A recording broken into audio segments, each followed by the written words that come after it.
تقدیر کیا ہے؟ اگر سب کچھ پہلے سے ہی لکھا لکھایا ہے تو ہم اپنے اعمال کے ذمہ دار کس طرح ہوئے؟ پھر اعمال کی جزا و سزا کیسی؟ پھر جنت و دوزخ کے کیا معنی؟ وضاحت فرمائے۔ بھئی سچی بات یہ ہے کہ اس سوال نے ایک عرصے تک مجھے بھی ستائے رکھا،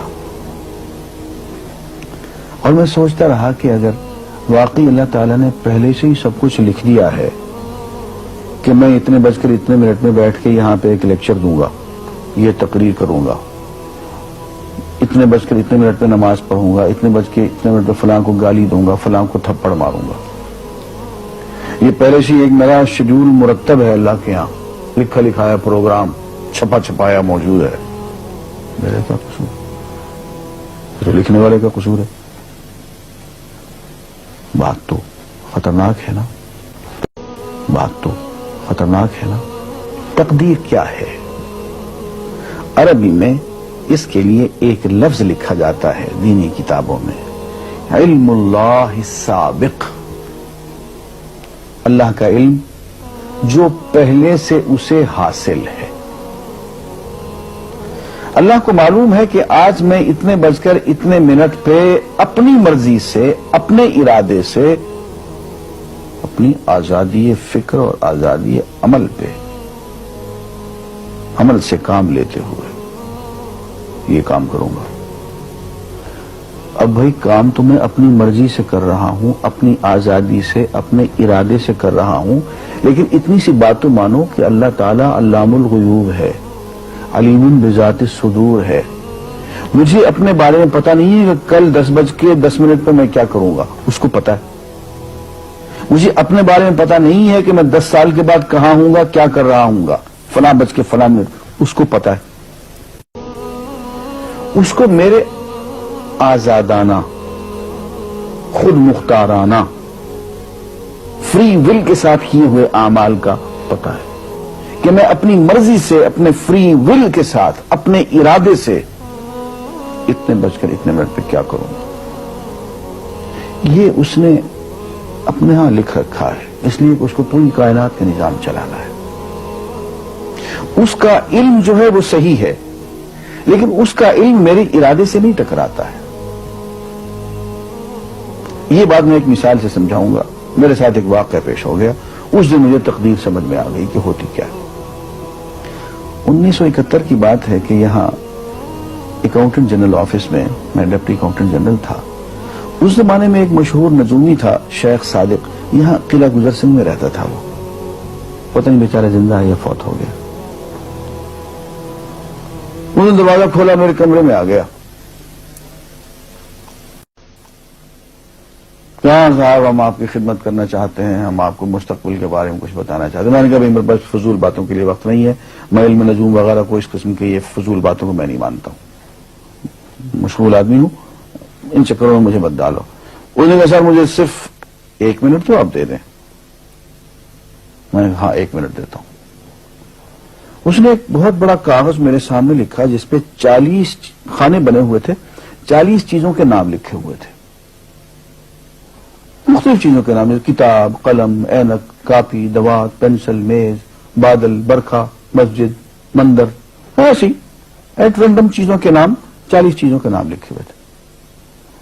انہیں کہنے صاحب آپ ان میں سے کسی ایک چیز پہ انگلی رکھ دیں یا اس کا نام آپ اس کاغذ پہ لکھ دیں۔ اور مجھے یہ کہتے کہتے اس نے ایک پیس آف پیپر میری میز سے اٹھایا اور اس پہ کچھ لکھا اور اس کو یوں الٹا کے رکھ دیا۔ میں نے کہا تم نے یہ کیا کیا؟ کہنے لگے جی میں نے وہ چیز لکھ دی ہے، وہ نام جو ابھی آپ لکھیں گے۔ تو اب میں پریشان ہو گیا۔ تماشا کی بات ہے نا کہ جو چیز میں سوچ سوچ کے اپنے ارادے سے، اپنی مرضی سے ابھی لکھوں گا، اس نے پہلے جو لکھے وہاں رکھ چھوڑ دیے میرے سامنے۔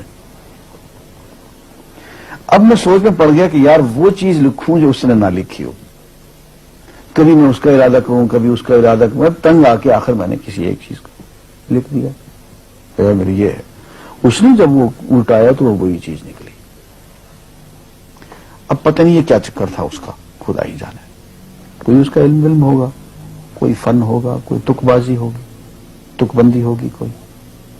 لیکن اس دن مجھے پتا چلا کہ یار اس کو جو کچھ میں نے لکھا ہے اپنے ارادے سے لکھا ہے، اپنی مرضی سے لکھا ہے، اس سے پابند ہو کے نہیں لکھا. کبھی اس میں انگلی لگاتا تھا، کبھی اس پہ آخر چن کے ایک لکھا میں نے. لیکن اس کمبخت کو پہلے سے پتا تھا کہ میں کیا لکھنے والا ہوں، اور اس نے پہلے سے وہاں لکھ کے رکھا ہوا تھا. میں نے کہا یار ایک محدود علم والا آدمی میرے آئندہ کے اعمال کو اپنے ہاں لکھ کے رکھ سکتا ہے. چن کے وہ عمل میں اپنی مرضی سے کر رہا ہوں، اپنے ارادے سے کر رہا ہوں، کوئی مجبوری نہیں ہے اس میں. لیکن وہ میری مرضی والا عمل، میرے اپنے ارادے سے کیا ہوا عمل، پوری آزادی کے ساتھ کیا ہوا عمل، اس نے پہلے سے اپنے یہاں لکھ کے رکھا ہوا. یار اگر یہ انسان کر سکتا ہے تو رحمان کیوں نہیں کر سکتا؟ اس نے میرے سارے اعمال جو میں آئندہ چل کے کرنے والا ہوں، وہ سارے کے سارے اعمال اس نے اپنے یہاں لکھ کے رکھے ہوئے. اس کو انتظام کرنا ہے، میرے رزق کا انتظام بھی کرنا ہے، آگے میری زندگی، میری موت میں، میری قبر میں اکوموڈیشن کا پتہ نہیں کہاں کا میرے اس نے انتظامات کرنے ہیں. تو میرے بارے میں اس نے سارا کا ڈیٹا کلیکٹ کر کے رکھا ہوا ہے اپنی انفارمیشن کے لیے کہ یہ اپنی مرضی سے کیا کیا کچھ کرے گا. تو اس کے لکھے ہوئے ہونے سے میری مرضی ختم نہیں ہوتی، میری ذمہ داری ختم نہیں ہوتی، میرا ارادہ، میری فری ول ختم نہیں ہوتی. یہی وجہ ہے کہ ہم جو اعمال کرتے ہیں اس میں سے اللہ تعالیٰ اس کی کچھ ذمہ داری ہم پہ ضرور ہوتی ہے. کچھ کام اللہ تعالیٰ کا ایک نظام ہے، اس میں شاید ہماری ذمہ داری نہ ہو، وہاں جبر ہو. لیکن کچھ اعمال ایسے ہیں جن میں خالصتاً ہمیں آزادی حاصل ہے، ہمیں اختیار حاصل ہے، ہم ان کے ذمہ دار ہیں، ہمیں ان پہ جزا ملے گی، ہمیں ان پہ سزا ملے گی، اللہ تعالیٰ بچائے.